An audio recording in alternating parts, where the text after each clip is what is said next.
Facebook, Google, Wells Fargo, Saks, they're all going to be requiring U.S. workers to get COVID shots. The Daily Mail says California is pushing for indoor mask mandate regardless of vaccine status. And Twitter is closing its offices in New York and San Francisco with the Delta variant raging. As I often say when it comes to this stuff, don't take medical advice from me. Get it from somebody who actually knows and has training and someone you trust. It's that simple. And I don't care anymore. I literally don't care. I've seen so much vomitous propaganda. I've seen the stupidest tweets in the world. And I have nothing to, I don't care. There's like some lady who tweeted something where she's like, every child must be vaccinated. We are being punished. And I'm just like, I don't care. I don't know what you're talking about anymore. I just literally do not give to, I'm sorry. I see these stories and I'm like, you know what, man? Get out of cities. If you are concerned about what's happening with the rapid escalation, the alarmism, the hypocrisy, the confusing data, and I can tell you one thing. Right now, I am looking into a camera. You know, when you watch these videos, you see my face and I'm kind of talking at you. Yeah, what I see is like a little black rectangle with a circle in the middle. It's a camera. Behind it, lush greenery, trees. There are wild bunnies running all around. I can see them. Well, not right now. There's no bunnies, but there was a bunny earlier, and he was looking at me through the window. And the deer, they come in the yard, and they steal my apples. Deer. That's what I worry about. I worry about whether that fox is going to come back and get in my chicken coop. I'm not worried about my restaurants closing down. I'm not worried about mask mandates because we don't have that out here in the middle of nowhere. And so I think the one thing that we can all be optimistic about, the one thing that will give us hope, joy, and actually help the planet, just getting out of the cities. You know, I think the time is now because we're going to keep seeing stories like this. A lot of people, you'll be able to work remote. So, I mean, look, Twitter closing its offices. All right, if you worked for Twitter, then how about this? Why don't you go and get a place about an hour outside of any city where you get more space, more acreage, more trees. You can grow your own garden, be responsible for some of your own food, maybe not all, but some. And just enjoy life and nature and the stars, no light pollution. You know, they want to talk about climate change and all the things they're worried about. They want to say that thanks to the lockdown, the planet is healing. And I'm like, yeah, well, you know what? How about this? Win-win. I won't go anywhere near your cities where you're putting in all these weird authoritarian rules and locking things down and screaming in people's faces. And I also won't be contributing to the pollution in the same way as many other people. And all of you can do the same. Because what we're seeing now is just the level of propaganda. It's like getting smacked in the head over and over again with a frying pan. But we do have something interesting. Now, I want to read you this story, but we also have major breaking news from the APWU. This is the American Postal Workers Union. They're rejecting mandatory vaccinations. And this is going to be its own sledgehammer to the narrative. This narrative that people who don't get vaccinated are wingnut crackpot hillbillies. There's a cartoon on Reddit, like a comic someone made. It was like viral on Reddit, where it's a bunch of doctors doing the Iwo Jima pose where they're raising the flag. And there's a MAGA hat wearing, you know, crazy looking guy pulling the flag back down, wearing a shirt that says anti-vax or something. Well, tell the postal workers, all right? They say various media outlets have reported that the White House is considering mandatory COVID-19 vaccination as a condition of employment for federal employees. Maintaining the health and safety of our members is of paramount importance. While the APWU leadership continues to encourage postal workers to voluntarily get vaccinated, it is not the role of the federal government to mandate vaccinations for the employees we represent. Issues related to vaccinations and testing for COVID-19 in the workplace must be negotiated with the APWU. At this time, the American Postal Workers Union opposes the mandating of COVID-19 vaccinations in relation to U.S. postal workers. Bravo, APWU. Now, I'm pretty sure they endorsed Joe Biden, so there's a little bit of you reap what you sow. But bravo, 100%. The decision and the medication you take is between you and your doctor and nobody else. And I have always maintained that. Joe Biden should not come out with the statement saying this. Now, as it pertains to Facebook and Google and Wells Fargo and Saks, I tweeted, I wonder how many people are going to quit their jobs rather than get the mandatory vaccination. More importantly, how many will just say, I want to work remotely and not get it? To which Cameron Kasky responded. He's a gun rights, gun control activist. He was one of the Parkland kids. And he said, then there will be, if they quit, there will be a bunch of job openings for people who aren't stupid. And it's amazing that, arrogance, young people have it in spades. I know I certainly did. And I scoffed at the idea that older folks would call me arrogant. Now here I am like, wow, young people are arrogant. He said, job openings for people who aren't stupid. And I'm like, there are a lot of people who are not going to be able to get the vaccine and they're going to be forced to lose their jobs. To which they try and do this gotcha where they're like, are you saying there will be no exemptions? No, in the letter, they literally say that they're going to be working out their exemptions. But I guess if you were young and you don't understand how this stuff works and you've not had medical issues, tried to start, have kids or something like that, you might not understand what medical exemptions actually mean. For instance, there are many ailments that people had that did not exempt them from wearing a mask, even though they felt like they should have been exempted from wearing a mask. They still were not allowed to. And many businesses were still allowed to say no.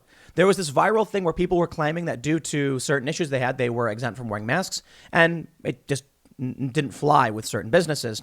People still got harassed. In fact, there was one woman who was beaten by a cop because she had an exemption, and the cop still beat her for not wearing the mask. Okay, let me explain something to all y'all kids out there who happen to be watching this, who think that a medical exemption guarantees the rights of everyone. That's impossible.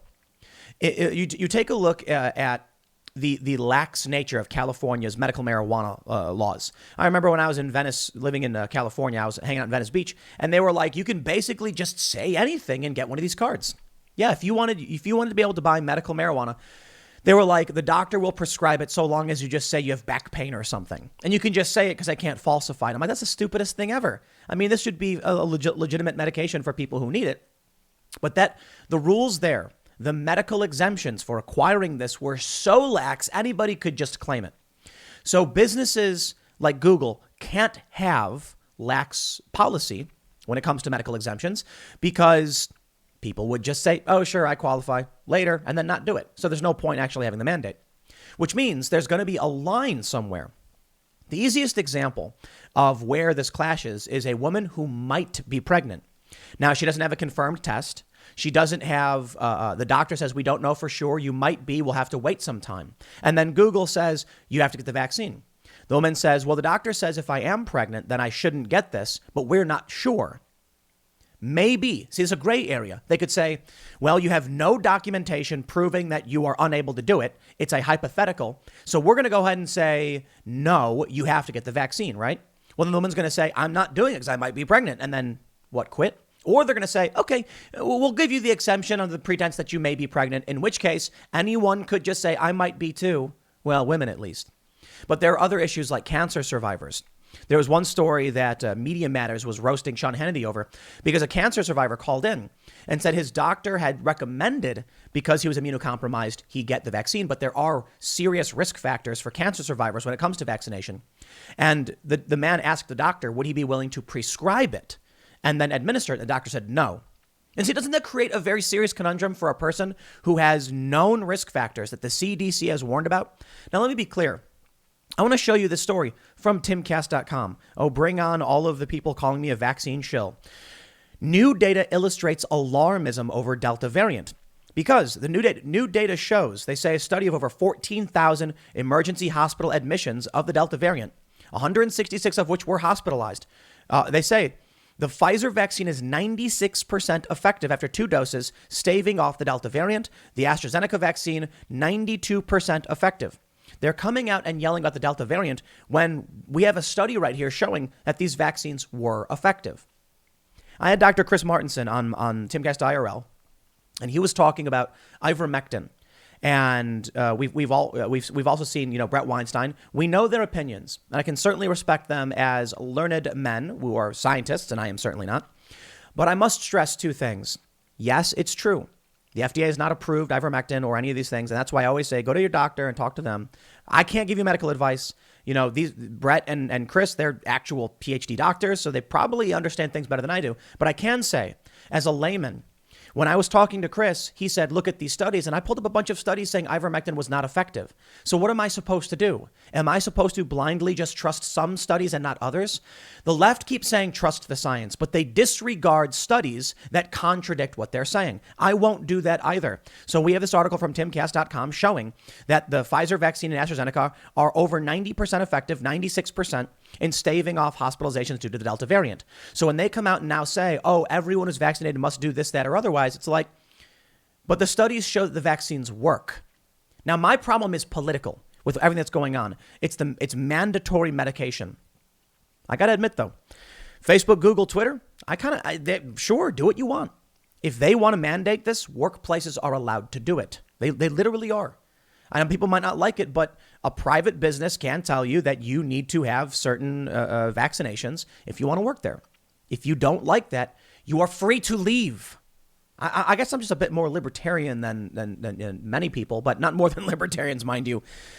The actual Libertarian Party, big old libertarians, they are as a libertarian as you can get. No, but I'm just saying, look, if a company is if it's the only place you can work, maybe it's like the federal government. Maybe the Postal Workers Union is right. The federal government shouldn't mandate this for employees. It's a public sector job. As for Google, they are a private business. Now, when it comes to YouTube, when they're engaging in censorship, that's because YouTube is the principal premier, dominating nearly 99% of the market space, and they control public discourse. That's when I say you've encroached on the commons. As for being a company that employs people, well, if you don't like it, you can quit. You can leave. You know what, man? I say this to libertarians too. If you're in America and you don't want to pay taxes, Sharon in Mexico. It's awesome. And I'm not saying this to be like, why don't you move? No, I literally mean it. Our friend Luke Rutkowski, hangs out on IRL podcasts every so often. He's always talking about how awesome it is. He loves going up to these freer places. And you got the Free State Project to tell you this. Where you live, if you don't like paying tax or whatever, you can always move to New Hampshire too. They're doing the Free State Project. They're getting a bunch of ANCAPs and libertarians to move up there and start voting for policies for freedom. So when I see what Facebook, Google, and Twitter are doing, I'm like, why do I care? I don't care. If you're concerned and you don't like what Facebook, Google, and Twitter are doing, my question is, do you work there? Because if you don't, who cares? Let these big tech companies do what they want, I suppose, and you can always quit. There's no obligation for anyone to give you money if you don't want to engage in a certain, company policy pertaining to vaccinations. Now, these companies will have to have some exemptions, but as I already stated, not everybody can get one. Cancer survivors, people who may become pregnant or want to become pregnant. The want to become pregnant is another really important issue. Google and Facebook are going to say, we mandate vaccines for everybody. A woman could go to the doctor and say, my job wants me to get the vaccine, but we're trying really hard to get pregnant right now. The doctor might say, well, then we wouldn't recommend it. So you'll have to quit your job. That's the choice you'll have to make. And I think the choice should always be for your best interest, for you to be healthy, to do what you need to do, to live the life you want to live, life, liberty, pursuit of happiness. I can't do this propaganda anymore, though, man. Seeing these people on Twitter saying the most insane, psychotic propaganda about kids and stuff, I'm just like, you know what, man? Michael Malice tweeted this, and I retweeted it. It's a woman saying that, we need to get all children vaccinated. Otherwise, the responsible people are paying the price. We've got this story from CNN. From The Hill. CNN host presses CDC chief on mask guidance. Why the hell do vaccinated people have to pay the price? I agree with CNN on this one. The CDC coming out with these guidelines, these big companies coming out with these mandatory vaccines. We got Danny Meyer's restaurants in I believe this is in New York, Union Square. I don't know actually where they are, but this is a big thing in New York. This is a guy who's on the board of Shake Shack. He's saying Shake Shack won't require this, but his restaurants will. Things like this are extremely off-putting to people. And I mean it. That's why I always tell, this is really funny. I tell people, go to your doctor, talk about what your goals are, your medical history is, and figure out what makes sense. Just do that. I have a study on timcast.com showing it's effective. 96% effective. Out of 360 something million doses, there are adverse events, but they are relatively rare. You need to figure out your risk factors. And that means the percentage and likelihood of adverse events versus COVID and things like that. And go talk to a doctor about it and don't take advice from me. But I get attacked by the left for this. I actually had someone accuse me of telling people to go to their doctor simply to avoid getting banned, and that I'm actually pushing anti-vax nonsense. And I'm like, What? Isn't that at bare minimum the stopgap of us saying, well, there are some concerns we have about the policy around this mandating it for people? Now, by all means, you can disagree with me on the science because, as the saying goes, if you can question it, it's science. If you can't, it's propaganda. I don't know where that quote comes from, but Luke Rudkowski tweeted that just a moment ago, and he tweeted it recently, so I retweeted it. By all means, tell me I'm wrong. Look at our stories and say it's not true. And that's why I'm like, I don't know, man. Look, it's between you and your doctor, not me. I'll tell you I think the vaccines are safe and effective, and I think you need to check your risk factors and see if it's right for you. And a doctor will give you that advice. That's it. My medical history is none of your business, and your medical history is none of my business. That's why I don't like the mandates. Now, as for Facebook, Google, and Twitter's actually shutting down their offices. I think there's a problem in seeing all of the private sector businesses start mandating a medication, of which I've already explained some people wouldn't be able to get, and then effectively shutting down because of the ripple effect it could have on the rest of society. But that's why I say, you know what? What's your choice? You can't force Facebook, a private company, to do something you don't want to do as it pertains to their employees. There are arguments, I suppose, about greater public health. There are arguments, I suppose, about infringing upon the commons like they do with censorship. But if there's a business who wants to do something, you can simply say, okay, and leave.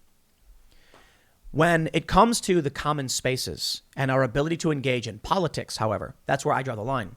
Facebook saying they want their employees to be vaccinated does not impact me in my ability to engage in civics. Facebook censoring opinions does. And when Facebook has a monopoly on the space, then we've got a serious problem. Facebook as a business has a few thousand employees here in the US? Well, they don't have to work there, I suppose. So this is where we get to getting out of the cities. Look, if you don't like what's happening in these cities, if you can't work at these companies, there is beautiful, lush greenery to be had. There is a life full of experience waiting for you. You don't need to live in these cities, sitting around watching movies in your cubicle apartment in a city that smells like sour milk. That's New York for you, by the way. I lived in one of those apartments. The place smelled like sour milk. I was in Brooklyn. I'm not even exaggerating. I had a tiny apartment. They called it a 2-bedroom, but it had no living room. I love it. You walk in the front door. Here was the apartment.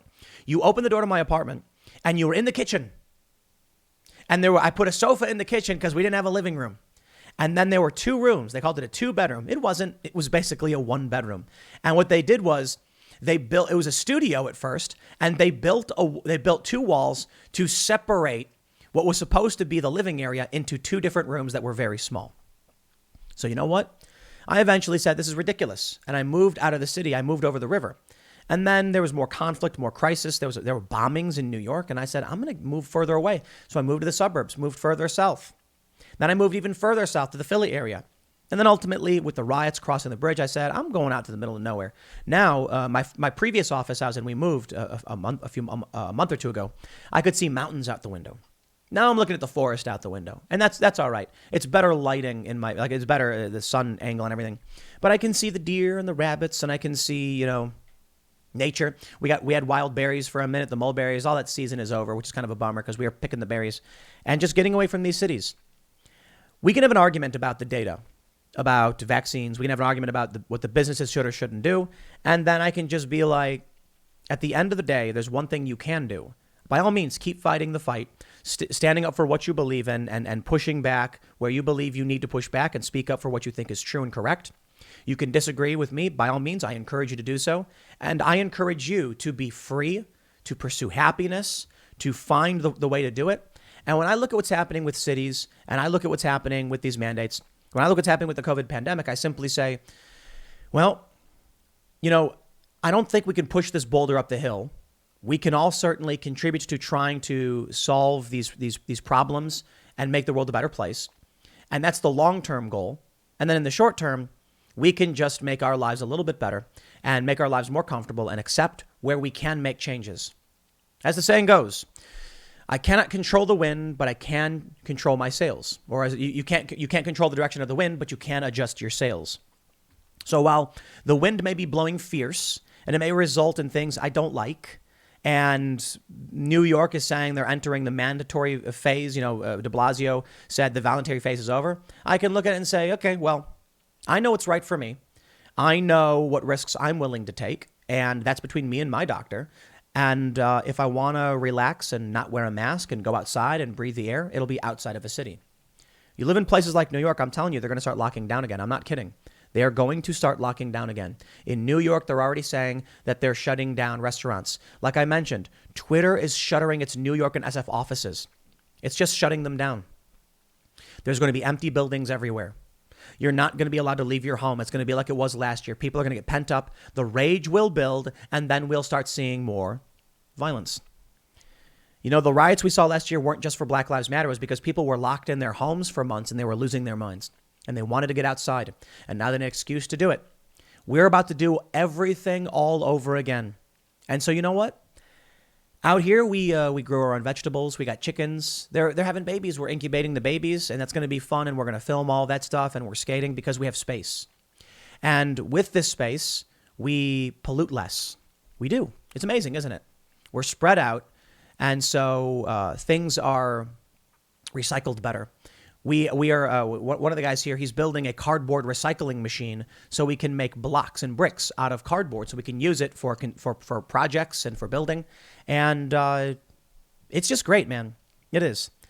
I want to be a bit more optimistic in this. I can certainly look at all these things and say it's kind of sad that we're seeing the collapse in these cities. But I also want to say that there is life outside of these cities, and change isn't always bad. In fact, I think y'all should get out of those cities. I'll tell you one thing. Just don't bring city policy with you. Enjoy nature and trust those who live in the area who know what to do to make it last. Because certainly whatever it is they were doing worked better than what these cities were doing. I don't care for the skyrocketing crime, the riots, the corrupt police who are seizing people's weapons, arresting them in their own homes when Black Lives Matter harasses them. I don't care for any of that stuff. We don't have those problems out here. So I'm out. You'll help the planet. It'll be better for the environment. You'll be more responsible for your own food. And I tell you this, garden vegetables that you grew taste 100 times better. No joke. Ask anybody. You go to the store, you might get that beautiful plump tomato, but there's something about it. No, there really is. When we grew our tomatoes here, it was just like the flavor. Why? It's probably because it's real. It grew in nutrient-rich soil. Fresh eggs in the morning. I chopped up some fresh jalapeno and zucchini, and it was incredible. So you know what? I'll make the best of it. I hope you do too. But we'll keep an eye on this stuff. We'll see how it goes. Next segment's coming up at 1 p.m. on this channel. Thanks for hanging out, and we'll see you all then.